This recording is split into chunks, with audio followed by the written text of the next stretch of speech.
Somewhere beneath the flatlands of rural Arkansas, buried under 60 feet of reinforced concrete, sat a bomb larger than anything the human mind is built to comprehend.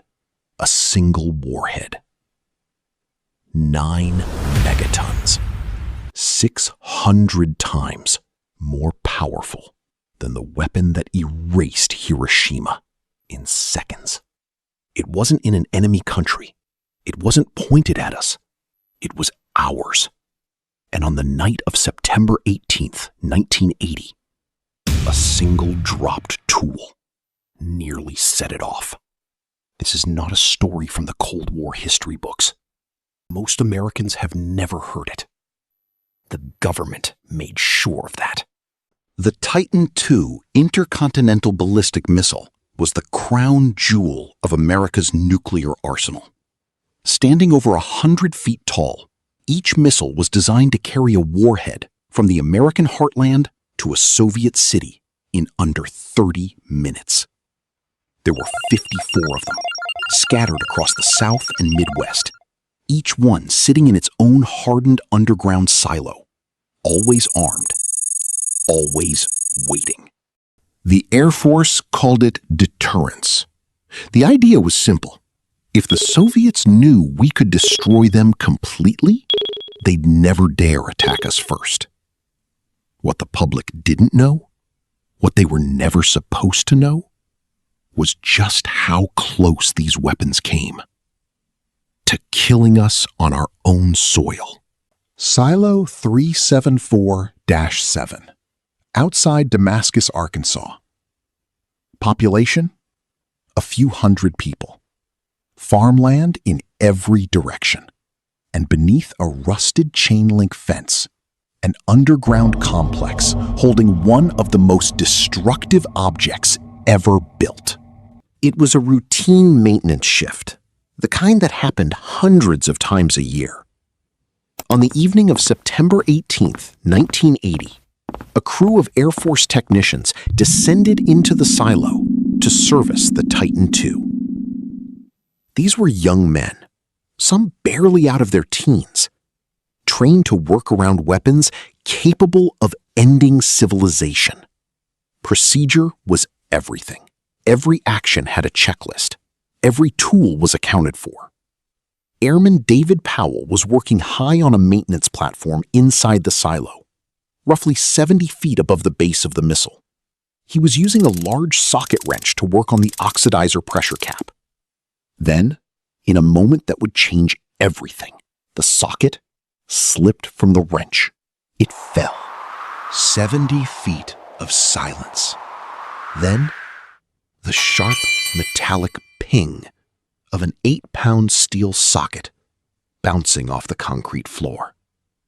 And then, a sound that made every man in that silo go cold.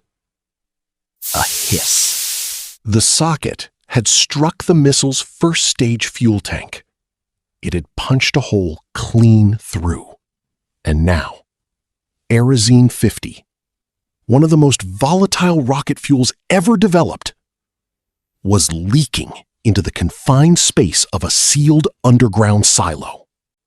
The crew evacuated immediately. That was protocol. Get out. Seal the blast doors. Assess from above. But the situation was already beyond anything their training had fully prepared them for. Aerozine 50 doesn't just burn. It reacts violently with air, with moisture, with almost anything it touches.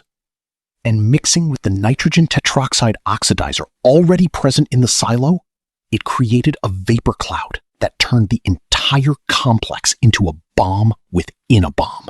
The Air Force called in an emergency response team. Senior officers were notified. The Strategic Air Command was alerted.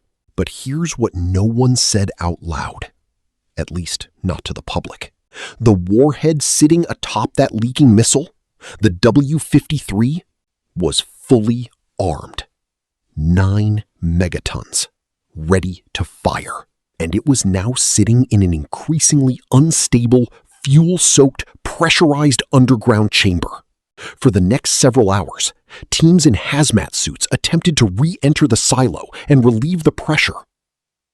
Before the fuel could ignite, they were trying to save a weapon designed to destroy cities. The clock was running. The vapor was spreading. At 3 in the morning on September 19th, 1980, the Titan II missile exploded. The blast blew the silo's 800-ton steel blast door completely off its hinges, launched it more than 200 feet into the night sky. The explosion tore through 6 decades of Cold War engineering in a fraction of a second. Concrete, steel, years of design, gone. Senior Airman David Livingston was killed. 21 others were injured, some critically. The crater left behind was 60 feet wide and over 20 feet deep. And the warhead, the 9-megaton nuclear warhead, was found approximately 100 yards from the silo, in a ditch, on the side of a rural Arkansas highway. It had not detonated. By every standard of physics and probability, it should have. The explosion was catastrophic. The conditions were perfect for a nuclear yield. But the warhead's safety systems, designed specifically for scenarios like this, held. It did not detonate. Not because the government had a plan. Not because someone made the right call. Simply because the small, precise mechanical safeties inside the weapon happened to work exactly as designed. That is not a policy. That is luck. The Air Force cordoned off the area and immediately began controlling the story. Local residents were told there had been an accident at a fuel storage facility. The word nuclear was kept out of early press briefings. Classified reports were filed. Witnesses were debriefed. And the story, such as it was, faded from the national conversation within weeks. America went back to sleep. But the people of Damascus, Arkansas, did not sleep easily. The smell of rocket fuel hung over the farmland for days. Crops failed. Livestock died.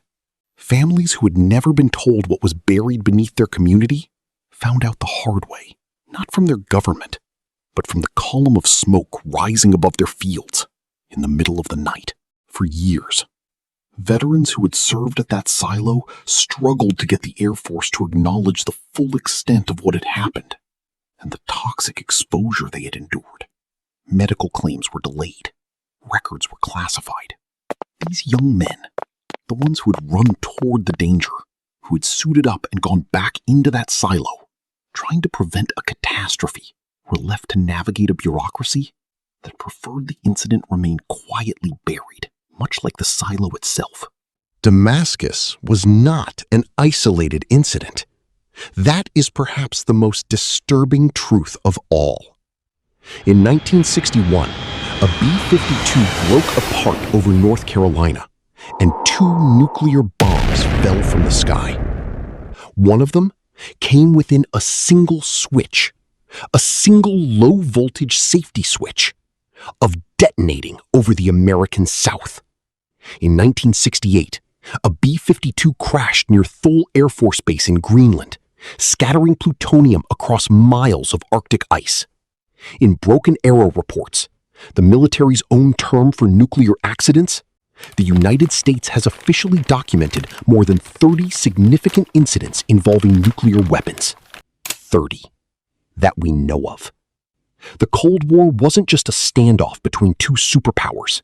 It was a decades-long gamble, played out in silos and cockpits and on icy runways, where the margin between history and catastrophe was often nothing more than a single component, a single decision, a single 8-pound socket falling 70 feet. Eric Schlosser spent years digging through declassified documents and interviewing the men who were there.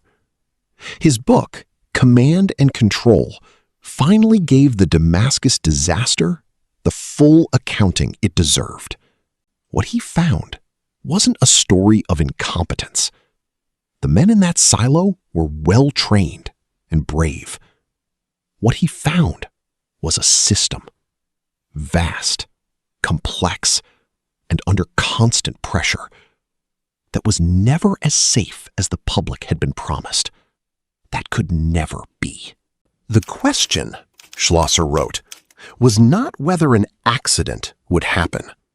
The question was whether the weapons would behave correctly when it did.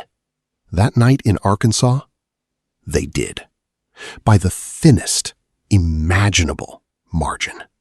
The silo at Damascus was eventually cleaned up, filled in, and sealed. The land was returned. The farmland above it looks like any other field in rural Arkansas today. If you didn't know what happened there, you'd drive right past it. But that warhead, that 9-megaton weapon that sat in a ditch beside a 2-lane highway, it had the power to kill every man, woman, and child in a radius of miles, to level cities, to send a shockwave felt hundreds of miles away. And it sat there in the dark and the quiet, just off the road, while the world slept. One switch, one socket, one night in Arkansas. That's how close we came. And most of America never knew.